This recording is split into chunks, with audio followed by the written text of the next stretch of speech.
آره اونو نگو مبارک جان. چی؟ مبارک.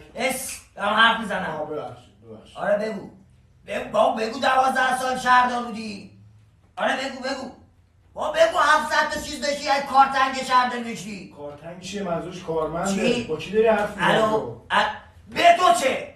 قطع کرد. مبارک جان دوباره داری چیکار میکنی؟ دوباره داری باز دست گل به آب میدی دیگه، درسته؟ با کی حرف میزدی؟ مگه فضولی؟ بابا دارم با یه کاندل حرف میزنم، خیلی مهمه. الان تو مناظره است.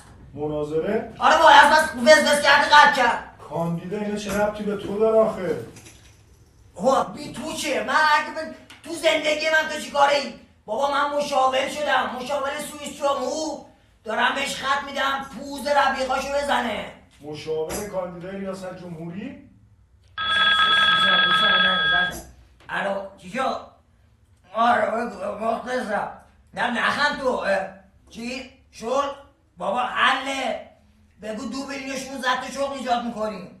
آره بگو. در اومد؟ کجام در اومد؟ چی؟ درآمد چی بگه؟ بگو 2 برابر. نه 2.5 برابر. اصلا 3 برابرش کن چیز شد مشتریشن. آره مبارک. هیس زیرساخت داغونه. زیرساخت شهری چیه؟ خب بابا اگه زیرش داغونه بگو نرن زیرش بیان روش. بگو. میگی مبارک اینا؟ ای بابا اینقدر حرف نزن فکتو میارم بالا. بابا تو نبودم. چرا گفتی؟ بابا تو نبودم من. ای بابا حرف نزن. بابا تو حرف بزن کی با توه. ای بابا اونو نگو. چی عجب چی؟ تبریز چیه دیگه؟ تبریز شما شهر چیه؟ منظورش تبعیضه. همون تبریز خوبه. بگو برم تبریز. خب دوست ندارم به بچه اصفهان. چی داری میگی تو آخه مبارک؟ چی؟ 4000 تا برهان 4000 تا نقطه برهان داری تو شهر؟ چی؟ زدی تو گوش دست فروش؟ گند زدی داداش. بابا ول کن. ببین منو اشکال نداره. ببین خون سر باش تو سرخ میشی، تو سفیدی خوشگلی مامانی چه رنگ سرخ میشی جلدی. ببین یه لحظه آروم باش، خیلی آروم. پاشو کسی نفهمه برو بیرون. اصلا بگو میرم دستشویی. آره آنتن زندستونی. بگو میرم دستشویی. فقط برو تو دستشویی بمون دیگه. نه یا فقط برو. بگم برو دیگه. مبارک برات خیلی هیچ نگو اینو میکنم تو حلقه تا. اصلا خوب شد اینقدر بزنی که قطعم. خوب شد. آره اصلا تقصیر منه که تو رو بردم اینجا. نه چی؟ مرجی رفت.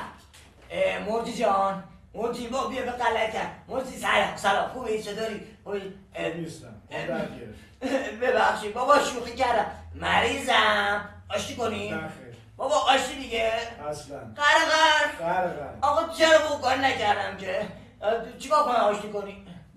بخونم؟ بله شعر بخونم؟ یه شعر خوبه باشه آشتی کنی ها؟ بخون. میخونم.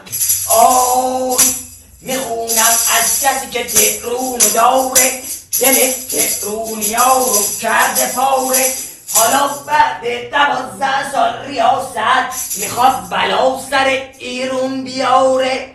گازم برد دستش این ور و اون ور، واسش دانشگاه و دانشجو هم فرقی نداره. نه بقال و نه چقال و نه بنا.